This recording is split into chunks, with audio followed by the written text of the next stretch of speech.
This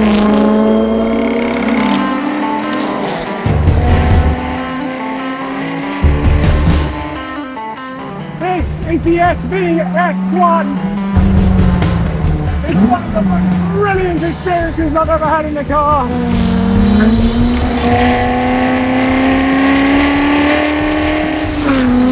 Effectively a 60s F1 car on the open road. I don't know how it's allowed, but I'm so glad it is. Yep, this modern homage to a 1960s Gurney Eagle Mark I is genuinely road registered.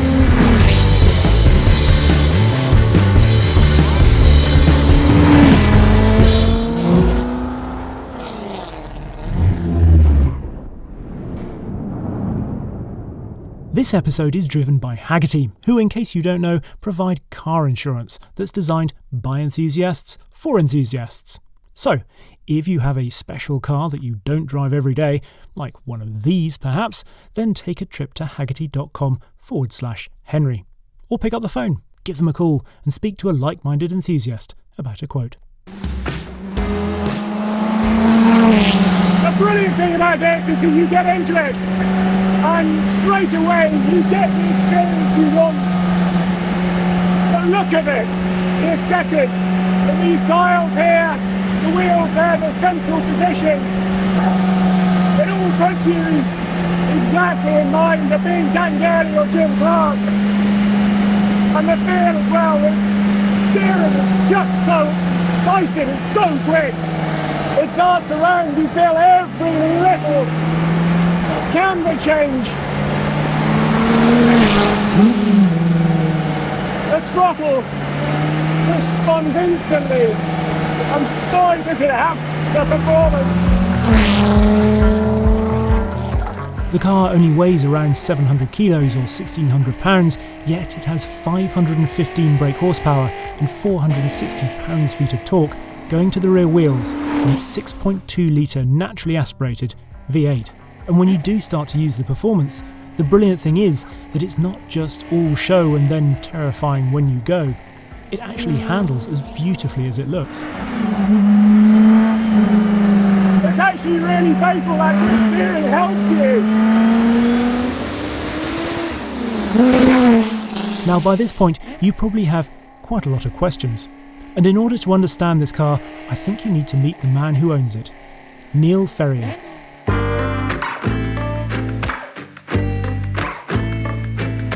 His office building feels like it's part art gallery, part coffee shop, part garage and part bar. It's a very cool place. A Scottish expat who now lives and works in Greenville, South Carolina, he got his break in the States when he applied to be a designer at the sunglasses company Oakley in California as a fresh-faced graduate, straight out of college.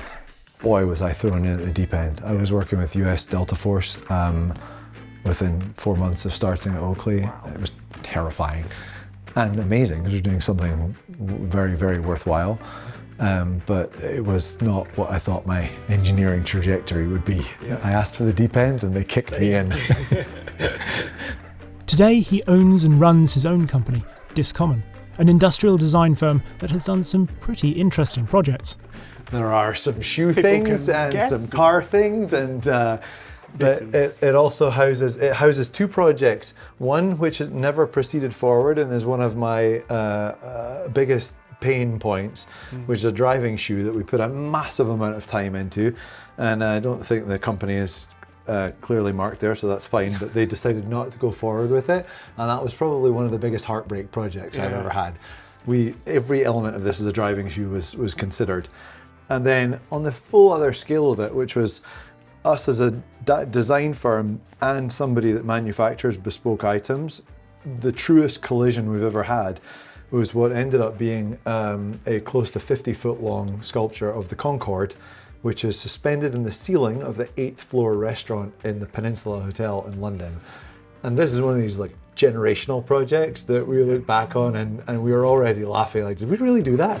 Neil has one of those minds that never seems to rest, and you get the feeling he looks at the world and its possibilities in a totally different way to most. This bike, Wee Beastie, is a good example. I wanted to learn how to ride a motorcycle, so in the strange deranged designer tinkerer manner, I had to build the motorcycle to learn how to ride it. And I learned to ride a motorcycle once I had built one.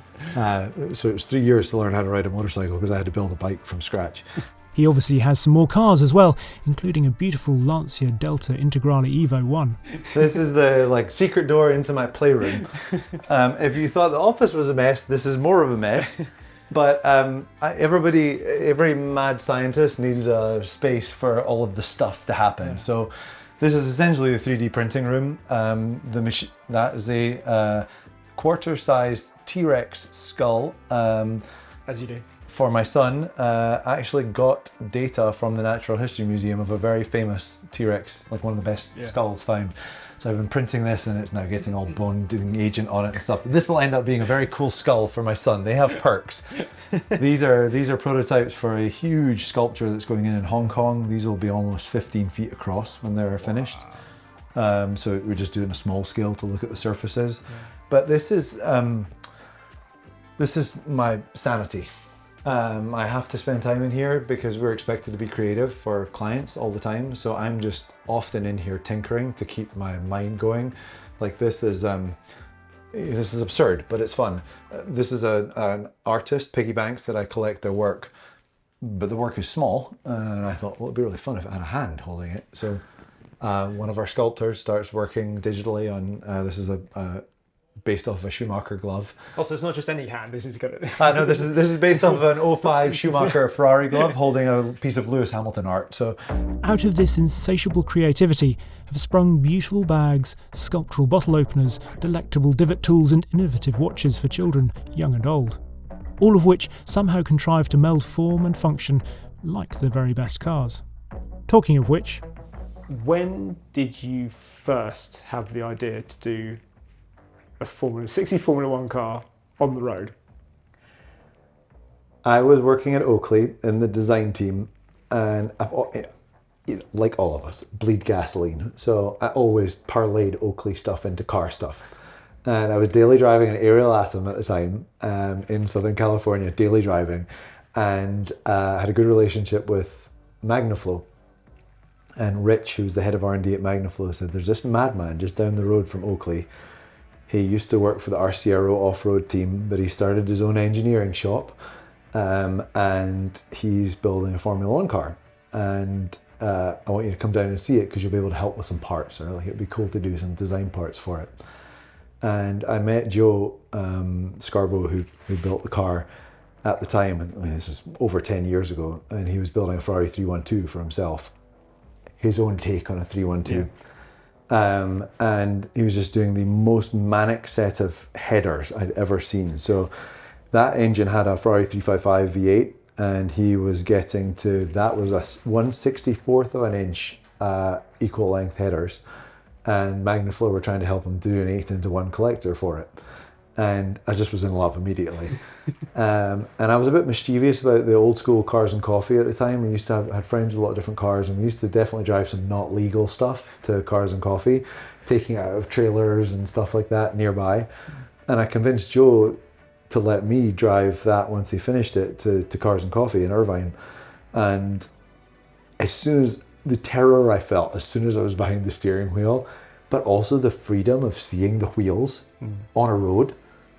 It was the Ariel Atom, like a volume 27 out of 10, you know, and the whole car is blah, blah, blah, and I said, I'm going to make one of these, but it has to be road legal. And Joe said, it's never going to happen. I said, okay, I can't make one then, but one day I'm going to be able to afford it, and where it's going to be road legal. Then I moved to South Carolina, and this little, Pixie on my shoulder is just sitting there going, remember that Joe car? Remember that Joe car? You know, and he just kept sitting with me. And then eventually there was an email I wrote him. Okay, so. You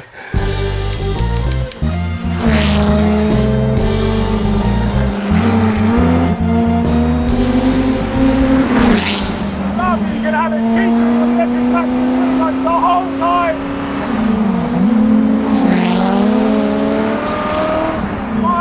It's got performance. You just have to be more sensitive with your feet and your hands. Just think it through the corners, almost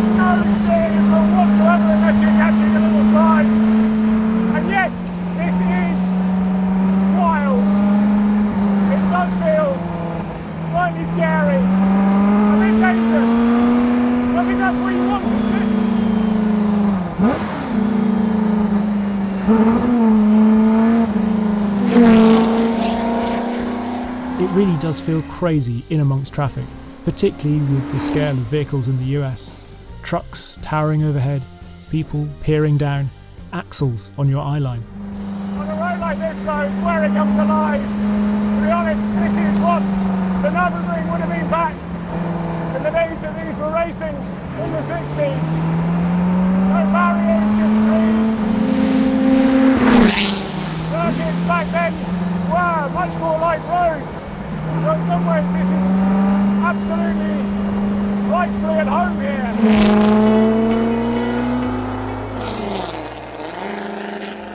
The engine is obviously a crate engine, the LS3, and Neil chose that simply because he wanted something that was going to be reliable, usable, he didn't have to worry about. However, there are a couple of interesting things about this one, starting up here.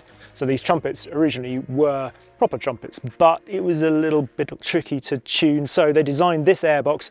Still looks the part, but makes it much, much easier to keep running properly. Then we have the exhaust, this incredible exhaust that Joe designed. And what's interesting is the fact that usually you don't have this much room with an LS3, so you couldn't do this, but with all this width here, it could be designed to be within a couple of millimeters of being equal length. It's both beautiful and looks a little bit like the clumsiest spider in the world has had an accident. Coming down here into this 8-into-1 exit, which Neil, being Neil, has designed a 3D printed Inconel version of to go on at a later date. It makes, well, that very distinctive sound.